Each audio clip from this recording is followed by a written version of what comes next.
China থেকে ২৪টা অত্যাধুনিক যুদ্ধের বিমান কেনার সিদ্ধান্ত নিছে বাংলাদেশ সরকার।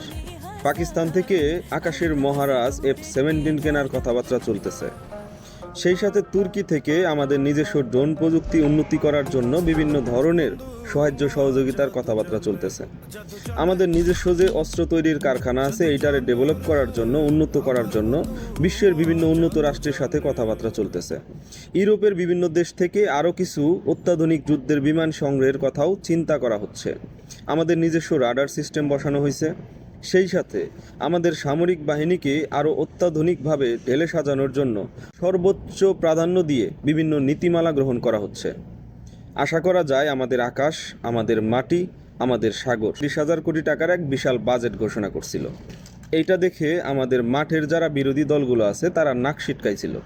তারা বলতেছিল যে এইটা কোনোদিনই সম্ভব না, এত টাকা কই পাবে, কিভাবে আসবে।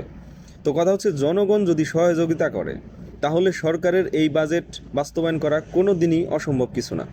এই মাসে বাংলাদেশে সর্বোচ্চ রেকর্ড পরিমাণ রেমিটেন্স ঢুকছে, $৩২ মিলিয়ন। চিন্তা করেন।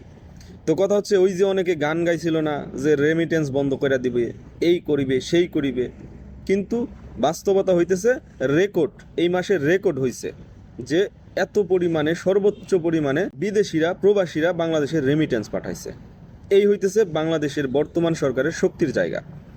তো কথা হচ্ছে যে একতাবদ্ধ থাকতে হবে। আমাদের ঘাস খেয়ে অস্ত্র কিনতে হবে না। আমাদের যথেষ্ট সামর্থ্য আছে, আমাদের সামর্থ্য অতীতেও ছিল। আমরা পরিশ্রমী জাতি, কিন্তু আমাদের টাকা পয়সা লুটপাট করা হয়েছে, তাই আমাদের ভিখারির মতো দেখা যায়। অ্যাকচুয়ালি আমরা কি ভিখারি জাতি?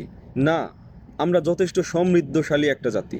আমাদের প্রায় ম্যাক্সিমাম মানুষজন অনেক পরিশ্রমী, এবং এই পরিশ্রমী জাতি, এই দেশকে ভালোবাসা জাতি, দেশপ্রেমিক জাতি, এদেরকে দাবায় রাখা যায় না। এরা মাথা তুলে দাঁড়াবেই, এবং সেটা এখন লক্ষণীয়। সরকারের সদিচ্ছা থাকলে কী করে একটা দেশ খুবই কম সময়ের ভেতরে পরিবর্তনের হাওয়া লাগতে পারে, সেইটা বর্তমান সরকারের দিকে তাকান এবং এই যে দেশপ্রেমিক জনগণের দিকে তাকান। কিছু মানুষজন আছে, তারা সব কিছুতেই বিরোধিতা খোঁজে, বিরোধিতার জন্য বিরোধিতা করে।